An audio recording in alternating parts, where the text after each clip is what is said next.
हिमाचल प्रदेश विधानसभा में कर्ज की सीमा 3 से बढ़ाकर 5% करने का विपक्षी दल कांग्रेस ने कड़ा विरोध किया।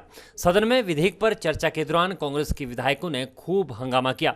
माकपा विधायक राकेश सिंघा, नेता प्रतिपक्ष मुकेश अग्निहोत्री, कांग्रेस विधायक जगत सिंह नेगी, विधायक हर्षवर्धन सिंह और डलहौजी की कांग्रेस विधायक आशा कुमारी ने इस विधेयक को पारित करने के प्रस्ताव का विरोध किया। इस बीच सदन में सत्ता पक्ष और विपक्ष में खूब नोकझोंक हुई। कांग्रेस ने आरोप लगाया कि सरकार हिमाचल को कर्ज में झोंक रही है। नेता प्रतिपक्ष मुकेश अग्निहोत्री ने कहा कि हिमाचल के इतिहास में आज का दिन काला दिवस है। उन्होंने कहा कि सरकार संख्या बल के आधार पर धक्के से कानून पास कर रही है और कर्ज की लिमिट दोगुना करने जा रही है। उन्होंने कहा कि केंद्र से सहारा लेने के बजाय सरकार कानून का सहारा ले रही है, जिसका खामियाजा आने वाले दिनों में प्रदेश की जनता को भुगतना पड़ेगा। विपक्ष के सदस्यों ने इसे काले कानून की संज्ञा दी और विरोध स्वरूप सदन से वॉकआउट कर लिया।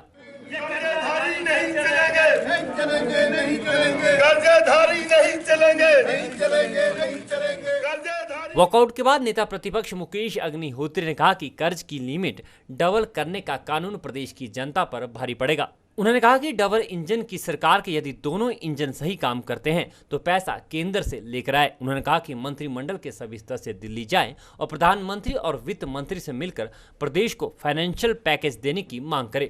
उन्होंने कहा कि सरकार चाहे तो इस मसले पर विपक्ष के विधायक भी दिल्ली चलने को तैयार है। नेता प्रतिपक्ष ने कहा कि हिमाचल सरकार का सारा मंत्रिमंडल नई दिल्ली जाकर केंद्र सरकार से एक मुश्त हिमाचल के कर्ज को माफ करने की मांग करे।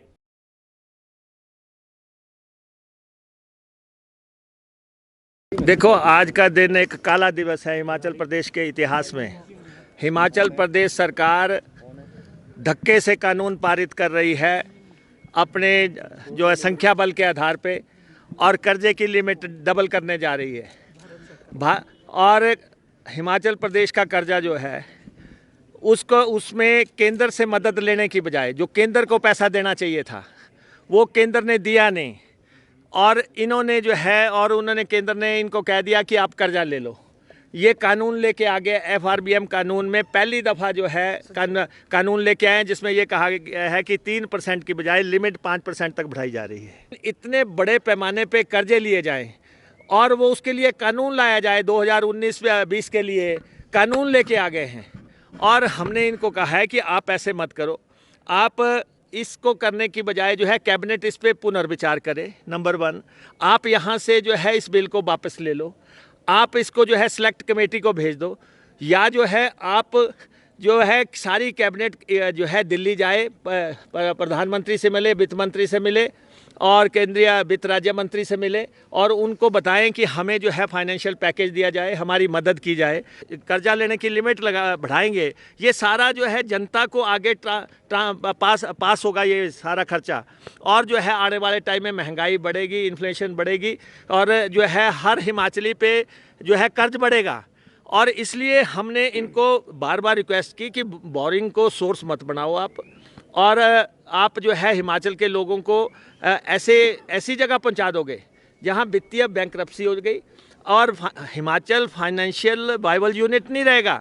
अगर 1 लाख करोड़ को ये कर्जा पहुंच जाता, जब हिमाचल बना था तो उसमें भी आया था कि ये हिमाचल कोई फाइनेंशियल वाइबल यूनिट नहीं है और केंद्र मदद करेगा, और केंद्र जो हमारे प्रोजेक्ट्स हैं उसमें केंद्र मदद करेगा।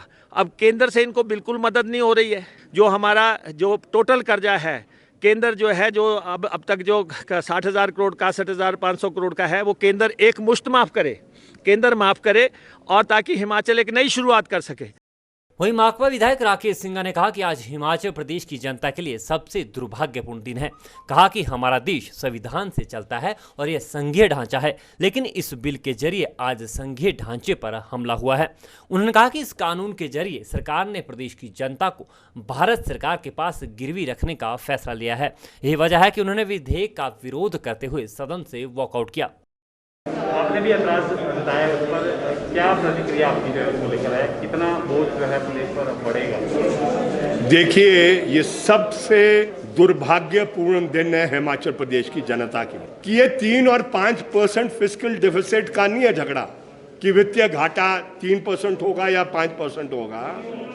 ये पूरा सिलसिला है जो देनदारी भारत सरकार की हिमाचल प्रदेश को थी आज हिमाचल प्रदेश सरकार ने वो देनदारी सरेंडर कर दी है। ये सन 2017 में जिस समय जेटली साहब देश के वित्त मंत्री थे, बहुत मेहनत के बाद एक समझौता राज्यों के साथ हुआ, नहीं तो जीएसटी कानून नहीं बनना था इस देश में। क्यों? हमने अपने कर इकट्ठा करने के अधिकार को सरेंडर किया। जो कर हम इकट्ठा करते थे उसको हमने सरेंडर किया, और भारत सरकार ने हमारे से वायदा किया सन 2017 में कि लगातार 5 वर्षों तक, कब तक?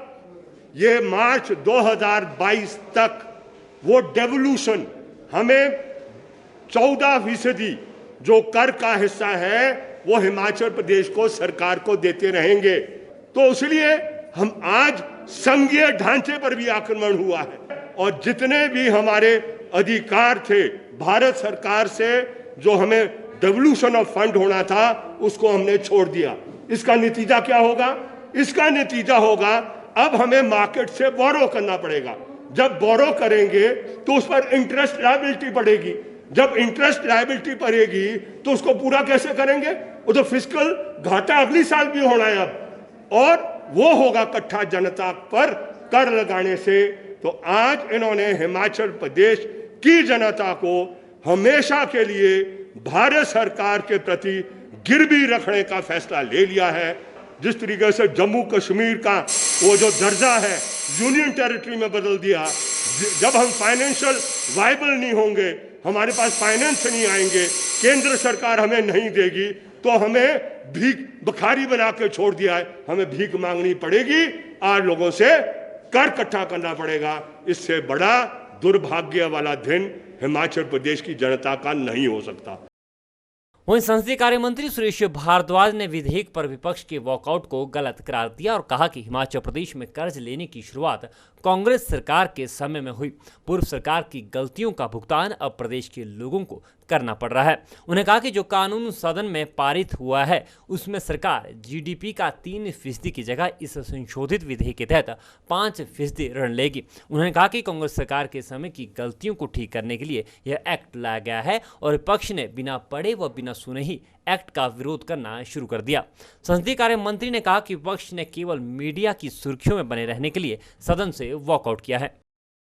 आज हिमाचल प्रदेश विधानसभा में FRBM एक्ट, हिमाचल प्रदेश राजकोषीय उत्तरदायित्व और बजट प्रबंधन संशोधन विधेयक 2021 जो इंट्रोड्यूस हुआ था उस पर चर्चा हुई और उसे पारित किया गया।